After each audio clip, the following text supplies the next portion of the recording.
Hello learners, welcome back to our YouTube channel research 365। जैसे कि हम बात कर रहे थे पर्सनालिटी के बारे में, तो हमने जान लिया था ट्रेट थ्योरी और टाइप थ्योरी, ये दोनों थ्योरीज की हमने बात कर ली थी। अब आज हम जानेंगे कि पर्सनालिटी के डिटर्मिनेंट्स कौन से होते हैं, यानी कि निर्धारक तत्व कौन कौन से हैं पर्सनालिटी यानी व्यक्तित्व में। तो पहले है आपके बायोलॉजिकल फैक्टर्स, यानी कि जो आपके जैविक कारक होते हैं वो, उसमें आता है आपका फिजिक एंड फिजिकल हेल्थ, आपकी बॉडी से रिलेटेड चीजें। और दूसरा आपका बॉडी केमिकल्स एंड ग्लैंड्स, जो आपके शरीर में द्रव्य होते हैं उपस्थित, और जो ग्लैंड्स यानी कि ग्रंथियां होती हैं वो आपकी पर्सनालिटी को निर्धारित करती हैं। और कैसे डिटर्मिनेंट्स होते हैं वो बायोलॉजिकल यानी कि जैविक डिटर्मिनेंट्स होते हैं।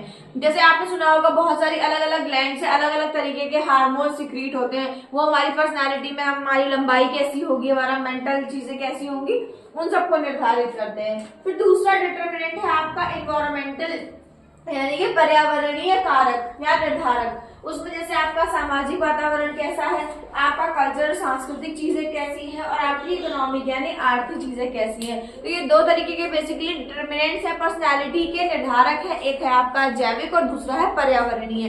अब हम जानेंगे कि मेजरमेंट ऑफ पर्सनालिटी, पर्सनालिटी को मापा कैसे जाएगा, है ना। तो उसके लिए तीन तरीके की चीजों की हम बात करते हैं। पहली है पर्सनालिटी इन्वेंट्रीज, दूसरी है प्रोजेक्टिव मेथड्स और तीसरे हैं ऑब्जर्वेशनल मेथड्स। अब हम एक एक करके इन तीनों के बारे में जानेंगे, फिर इन तीनों के अंदर जो स्पेसिफिकली जो टेस्ट है पर्सनालिटी के उनके बारे में जानेंगे।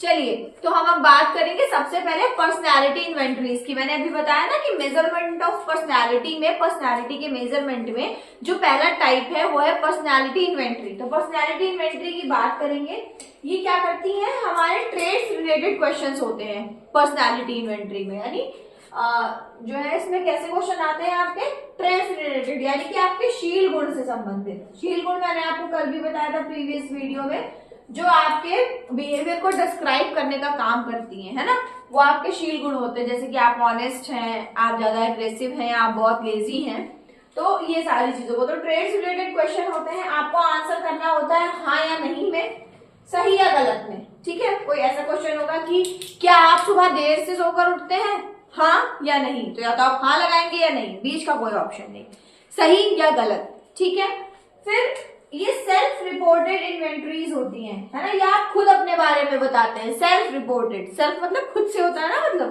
तो सेल्फ रिपोर्टेड इन्वेंटरीज होती हैं। इसमें इसको साइकोमेट्रिक टेस्ट भी बोलते हैं और पेपर पेंसिल टेस्ट भी बोलते हैं, क्योंकि आप खुद भर रहे हो तो आ गया, तो पेन पेपर पेंसिल, पेपर होता है, पेन होता है या पेंसिल होता है, उससे आप भरते हो। वर्ल्ड वॉर फर्स्ट के टाइम में 1918 के समय में जो वर्ल्ड वॉर थे उन्होंने इसका कुछ यूज किया था, और वुडवर्थ ने कुछ यूज किया था, और तब इसका नाम पर्सनालिटी इन्वेंटरी नहीं था, लेकिन इससे मोटिवेट होकर बाद में पर्सनालिटी इन्वेंटरीज बनी। तो इसके कुछ एग्जाम्पल है, जैसे एक है माइनेसोटा मल्टीफेसिक पर्सनालिटी इन्वेंटरी टेस्ट, दूसरा है बेल एडजस्टमेंट इन्वेंटरी, और तीसरा है केटल 16 PF क्वेश्चनियर। ये आपके पर्सनालिटी इन्वेंटरीज में ही आएंगे। तो अब हम एक एक करके इन तीनों जो पर्सनालिटी इन्वेंटरी टेस्ट है उनको देखते हैं।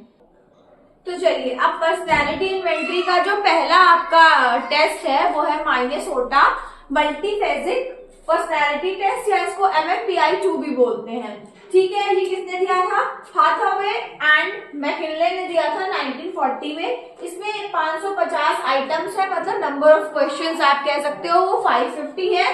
किस तरीके से इसमें ऑप्शंस होते हैं, ट्रू, फॉल्स या कैनॉट से, सही गलत या कुछ कह नहीं सकते। उसके बाद अगर हम बात करें तो इसकी दो फॉर्म्स हैं, कौन कौन सी है, एक है इंडिविजुअल कार्ड फॉर्म और एक है ग्रुप बुकलेट फॉर्म। तो ये भी आपको पता होना चाहिए। इसमें तीन तरीके की स्केल्स हैं।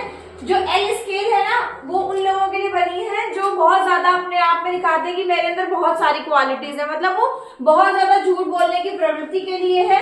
K स्केल जो है, जो आपकी नॉर्मल प्रॉब्लम्स होती है, जब आप उनको स्वीकार करने से डिनाय करने लगते हो, उसके लिए है K स्केल। और F स्केल है जब आप मनगढ़ंत कुछ भी उत्तर दे देते हो, जब आपको क्वेश्चन का आंसर नहीं पड़ा, तो वो है आपकी F स्केल। इसमें 9 तरीके की और स्केल्स हैं, जैसे रोग भ्रम हो गया, उन्माद हो गया, मनोविकृत विचलन हो गया, मतलब कुल मिला के साइकोलॉजी से, माइंड से रिलेटेड जो सारी चीजें हैं वो इन 9 स्केल्स में दिया हुआ है।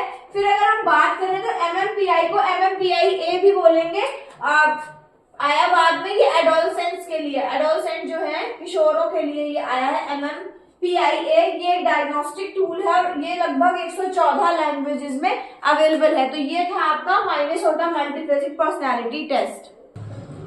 चलिए अब हम दूसरे इसी में बात करते हैं पर्सनैलिटी इन्वेंटरी का दूसरा, जो पर्सनैलिटी इन्वेंटरी का जो दूसरा टेस्ट है बेल एडजस्टमेंट इन्वेंटरी। ये बेल ने दिया था 1934 में। इसमें दो फॉर्म है, एक स्टूडेंट है एक ऑक्यूपेशनल है। स्टूडेंट वाले में स्टूडेंट का घर का चीजें, उसके हेल्थ, उसका सोशल इमोशनल चीजें, ये सारी चीजें इसमें आएंगी।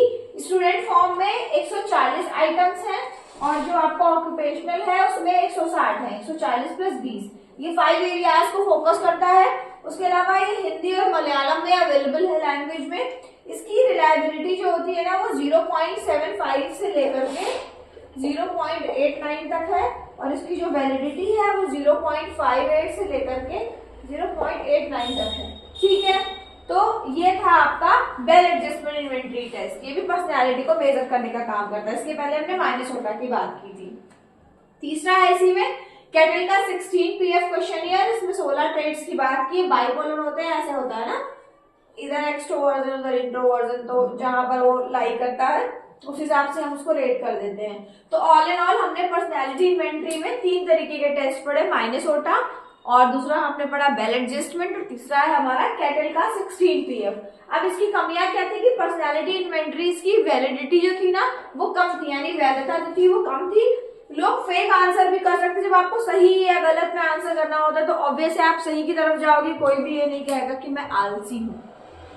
ठीक है, और उसके अलावा अगर हम बात करें तो इसमें जो आइटम्स थे ना, जो क्वेश्चन पूछे गए थे, वो कई बार एम्बिगियस होने की वजह से भी सही आंसर नहीं आता था, उनमें अस्पष्टता थी। तो यहाँ पर हमने सीखा पर्सनैलिटी इन्वेंटरी के सारे टेस्ट। अब हम प्रोजेक्टिव मेथड्स की बात करेंगे।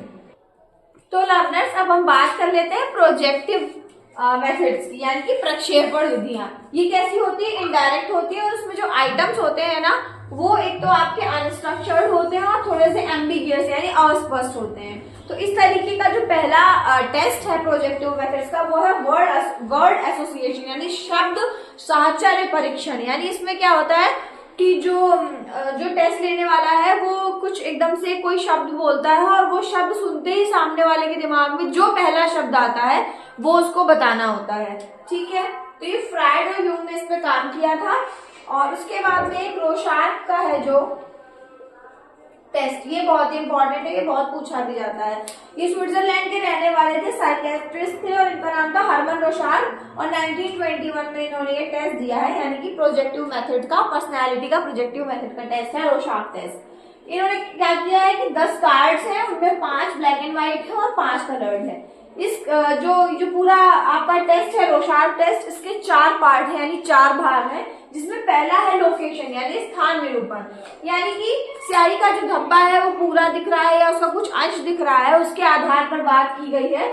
तो डब्ल्यू का मतलब है कि पूरा धब्बा, कैपिटल डब्ल्यू, और कैपिटल डी का मतलब है सामान्य धब्बे का एक पार्ट दिख रहा है, जनरली एक हिस्सा दिख रहा है। स्मॉल डी और कैपिटल डी मिला के असामान्य व छोटा धब्बा दिख रहा है। और अगर कैपिटल ऐसा है तो इसका मतलब क्या है कि सिर्फ जहां जहां पर लाइट पड़ रही है वो वाला हिस्सा दिख रहा है, या उसके प्लेस के आधार पर उन्होंने बताया है उस चीज के बारे में। तो ये 4 तरीके के इन्होंने बात की है लोकेशन के आधार पर। अब हम इसका दूसरा, तीसरा और चौथा पार्ट देखेंगे। तो चलिए देखते हैं इसका हम दूसरा पार्ट। तो इसका दूसरा पार्ट क्या है आपका? डिटर्मिनेंट्स, यानी कि निर्धारक। अब हम बात करेंगे इसी में डिटर्मिनेंट्स की, यानी कि इसके निर्धारक की बात करेंगे, है ना। निर्धारक से मतलब आप समझ ही रहे होंगे।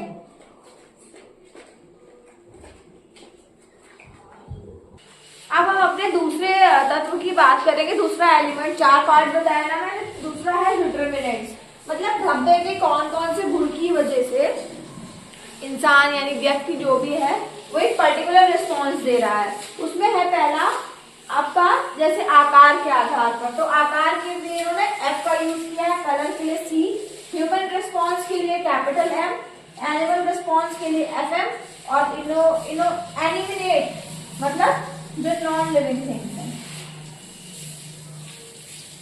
अगर उस तरीके का वो रिस्पॉन्स कर रहा है तो उसके लिए स्मॉल एम, ठीक है। दूसरा हो गया आपका, तीसरा है कंटेंट यानी विषय वस्तु। अगर ह्यूमन के लिए बता रहा है तो कैपिटल एच, एनिमल्स के लिए कैपिटल ए, ह्यूमन डिटेल्स यानी ह्यूमन के बॉडी पार्ट्स या अंगों की बात कर रहा है किसी तो capital H small D, human details की बात कर रहा है तो capital A small D, fire आग के लिए एफ आई, सेक्स के लिए एस एक्स और डोमेस्टिक थिंग्स के लिए H H, H capital and small H. फिर ओरिजिनल रिस्पॉन्सेज एंड ऑर्गेनाइजेशंस में अगर पॉपुलर रिस्पॉन्सेज दे रहा है तो कैपिटल पी। मतलब ये यूजुअली देखा गया है कि जो पहला कार्ड होता है उसके लिए लोग देख के बताते हैं कि या तो ये कोई बैट है या बटरफ्लाई का फिगर है, तो ये पॉपुलर रिस्पॉन्स है। तो अगर ये ऐसा दे रहा है तो पी वहां पर यूज करेंगे। और अगर एक से ज्यादा रिस्पॉन्सेज को वो ऑर्गेनाइज करके बता रहा है इंडिविजुअल तो वहां पर वो जेड संकेत होगा। फिर हम बात कर लेते हैं, देखिए मैंने चारों डिटरमिनेंट्स मतलब चारों पार्ट्स आपको बता दी हैं रोशाक टेस्ट के, जिसमें कि मैंने आपको बताया determinants, content, original responses and organisations, और जो पहला पार्ट था वो भी उसकी भी हमने बात कर ली है। अब हम बात करते हैं कि अगर W की वैल्यू ज्यादा होगी तो क्या होगा, बंदे में एब्स्ट्रैक्ट थिंकिंग ज्यादा होगी। स्मॉल डी और कैपिटल टी अगर नॉर्मल है, मतलब अगर 5% ऐसे रिस्पॉन्सेज है तो वो नॉर्मल है, अगर 5% से ज्यादा है तो स्किज़ोफ्रेनिया हो सकता है, उसको मनोविदालता जिसको आप हिंदी में बोलते हैं। अगर डी की वैल्यू ज्यादा है तो उसकी कॉम्प्रिहेंसिव पावर अच्छी होगी, मतलब वो समझने का स्तर उसमें अच्छा होगा, कॉम्प्रिहेंसिव। अगर एस की वैल्यू ज्यादा है तो वो थोड़ा सा नेगेटिविस्टिक ज्यादा होगा, मतलब निराशावादी, डिप्रेस्ड और ये सारी चीजें। अगर एफ की वैल्यू ज्यादा है इट मीन्स उसका कॉन्सेंट्रेशन ज्यादा होगा। अगर कलर्ड रिस्पॉन्सेज उसके रिस्पॉन्स में ज्यादा है तो इट शोज कि वो ज्यादा इमोशनल होगा। अगर कलर्ड रिस्पॉन्सेज कम है तो उसको स्किज़ोफ्रेनिया हो सकता है यानी मनोविदालता हो सकती है। अगर एफ एम और एम की वैल्यू ज्यादा है तो वो फैंसीफुल होगा, मतलब वो लग्जूरियस चीजों में ज्यादा इंडल्ज रहने की कोशिश करेगा और इंडल्ज रहेगा। अगर A प्लस AD की वैल्यू मिला के A बनता है टोटल, अगर उसका परसेंटेज ज्यादा है तो बंदे के अंदर इंटेलिजेंस ज्यादा होगा। अगर H और HD मिला के कैपिटल H का परसेंटेज ज्यादा होगा तो वो बंदा कॉग्निटिवली ज्यादा स्टैब्लिश्ड होगा, उसका कॉग्निटिव डेवलपमेंट ज्यादा अच्छा होगा इन कंपैरिजन टू अदर्स। अगर उसके में पर्टिकुलर रिस्पॉन्सेज बहुत ज्यादा है तो वो कन्वेंशनल थिंकिंग वाला होगा, पारंपरिक चीजें सोचने वाला। अगर उसमें पर्टिकुलर रिस्पॉन्सेज कम होंगे तो that person will be creative, वो क्रिएटिव होगा। और अगर उसमें जेड रिस्पॉन्सेज ज्यादा होंगे तो उसका इंटेलिजेंस बहुत हाई होगा। तो अभी हमने प्रोजेक्टिव मेथड्स में दो की बात की है, वर्ड एसोसिएशन, और दूसरा हमने बात की रोशाक का टेस्ट। अब हम तीसरा बात करेंगे टैट, थीमेटिक एप्रिसिएशन टेस्ट। तो अब हम बात करेंगे प्रोजेक्टिव मेथड्स में तीसरे टाइप के टेस्ट की, जो है थीमेटिक एप्रिसेप्शन टेस्ट। ठीक है, इसका हिंदी मतलब होता है विषय आत्मबोध परीक्षण। तो ये मरे ने दिया था 1935 में और मॉर्गन ने इसको रिवाइज किया था 1938 में। इसमें स्टिमुलस, क्लियर स्टिमुलस देने की बात हुई है और इसमें टोटल 31 कार्ड्स होते हैं। 31 कार्ड्स में एक कार्ड बिल्कुल ब्लैंक या प्लेन होता है, जिसमें से एक व्यक्ति केवल मैक्स टू मैक्स 20 कार्ड ही सेलेक्ट कर सकता है, जिसमें 19 कार्ड्स पे पिक्स यानी कि पिक्चर्स यानी चित्र होते हैं और एक कार्ड बिल्कुल प्लेन होता है। ठीक है, यही बात मैंने यहाँ पर लिखी है। इसके आधार पर व्यक्ति को कहानी बनानी होती है पास्ट, प्रेजेंट और फ्यूचर को लेकर के। उसके बाद में इसका जो एडमिनिस्ट्रेशन होता है वो 2 सेशन में होता है। पहले 10 कार्ड देते हैं, दोबारा 10 कार्ड देते हैं, लेकिन पहले 10 कार्ड और दूसरे 10 कार्ड देने के बीच में 24 घंटे का अंतर रहता है। एक कार्ड आपका प्लेन होता है, उसके बाद में इंटरव्यू होता है उस पर्टिकुलर इंडिविजुअल का और फिर एनालिसिस किया जाता है उसकी इस कहानी का। ठीक है, तो इसमें जो मेन चीजें होती है फाइंड आउट करी जाती है कि इसका हीरो कौन था यानी नायक, इसमें नीड्स आवश्यकताएं क्या निकल के आई, मैक्स टू मैक्स 28 निकल के आई है, अभी तक 28 मापी गई है। प्रेस यानी कि वातावरण संबंधी फोर्स कैसा था उसकी बात हुई है। फिर थीमा यानी थीम कैसी थी, और फिर लास्ट में हम आउटकम की बात करते हैं कि जो उस व्यक्ति ने कहानी बताई है वो डेफिनिट है कि इनडेफिनिट है। इसके बाद हमारे तीसरे टाइप के जो पर्सनैलिटी मेजरमेंट में चीजें होती हैं वो ऑब्जर्वेशनल मेथड्स होते हैं। फिर अगला है आपका तीसरा टाइप, ठीक है, वो है आपका ऑब्जर्वेशनल मेथड। इसमें 2 चीजें हैं, एक है आपकी रेटिंग स्केल्स, है ना, जैसे आपने लिकर्ट स्केल का नाम सुना होगा, इस तरीके की स्केल्स, और दूसरे हैं आपके इंटरव्यू। ठीक है, इंटरव्यू यानी साक्षात्कार आपके दो तरीके के हो सकते हैं, स्ट्रक्चर्ड और अनस्ट्रक्चर्ड। एक सेमी स्ट्रक्चर्ड भी होते हैं। तो अब नेक्स्ट वीडियो में हम बात करेंगे ऑब्जर्वेशनल मेथड पे। तो आज हमने जाना कि मेजरमेंट ऑफ पर्सनालिटी क्या होते हैं, फिर उनके कुछ कुछ टाइप्स, उनमें कुछ कुछ इंपॉर्टेंट टेस्ट। अब आगे जो है अगली वीडियो में हम ऑब्जर्वेशनल मेथड्स पे बात करेंगे। अगर आपको ये वीडियो अच्छी लगी हो तो please like share and subscribe research 365।